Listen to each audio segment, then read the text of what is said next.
Bonsoir les étudiants aides-soignants. Voilà, les étudiants aides-soignants, dans quelques jours, début octobre, là vous allez aller en stage. Donc vous allez entrer dans la danse. Alors quand on entre dans la danse, ça suppose que on est déjà dans la vraie chose. Alors pour les objectifs de stage, parce que beaucoup m'ont demandé quels peuvent être leurs objectifs de stage.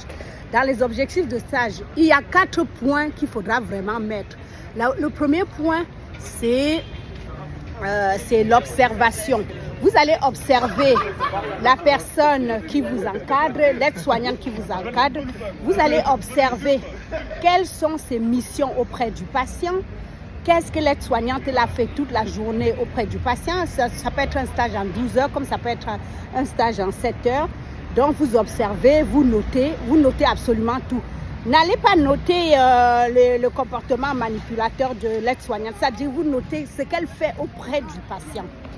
Vous notez tout.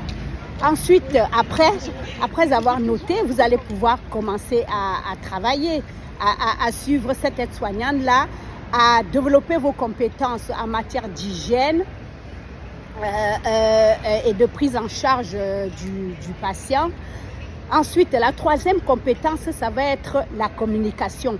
Vous allez aussi voir comment est-ce qu'on communique avec le patient, comment est-ce qu'on communique avec les familles, comment est-ce qu'on échange en équipe. Voilà. Et le quatrième point, quatrième objectif, ça va être l'hygiène et la sécurité. Donc, vous allez savoir comment mettre le patient en sécurité et comment vous mettre également en sécurité. Donc voilà les 4 objectifs qu'il faut vraiment que vous mettez en tête quand vous partez pour la première fois pour faire un stage. En plus, après les 4 objectifs là seront développés pendant et parfaits pendant toute votre formation et à chaque stage. Donc à savoir observer ce que fait l'aide-soignante, bien noter ses missions auprès du patient.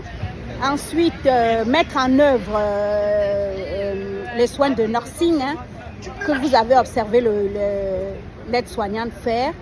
Après, apprendre à communiquer avec les patients, la famille, l'équipe et ensuite appliquer les règles d'hygiène et sécurité. Voilà. Bon, on pourra développer ces points encore plus tard. Mais pour le moment, voilà vraiment les 4 objectifs que vous devez mettre en tête pour votre premier stage. Donc, n'allez pas commencer à dire à l'aide-soignante « Ah, j'étais déjà AS, je faisais déjà fonction d'AS ou j'étais déjà ASH. » Non. Voilà, il faut savoir que la façon qu'on travaille quand on a un diplôme, quand on a un papier, ce n'est pas la même façon qu'on travaille quand on n'a pas de diplôme. Parce que le diplôme vous confère la légitimité. C'est un peu comme quand vous êtes la maîtresse d'un homme et qu'il décide enfin de vous épouser. Voilà, donc vous ne serez plus la maîtresse, vous ne serez plus dans l'ombre, vous serez dans la lumière. Donc, en commençant ce premier stage, essayez d'oublier quelle était votre position. Venez vraiment comme si vous partez de zéro et ça ira mieux. Parce qu'en plus de ça, si vous dites que vous connaissez déjà le boulot, les aides-soignantes là vont vous mettre vraiment en difficulté et ne vont pas vous encadrer comme il faut. Donc, vous savez ce que Rosa vous dit toujours, on ferme sa bouche, on garde sa langue entre les dents, on ne parle pas. Voilà, à bientôt.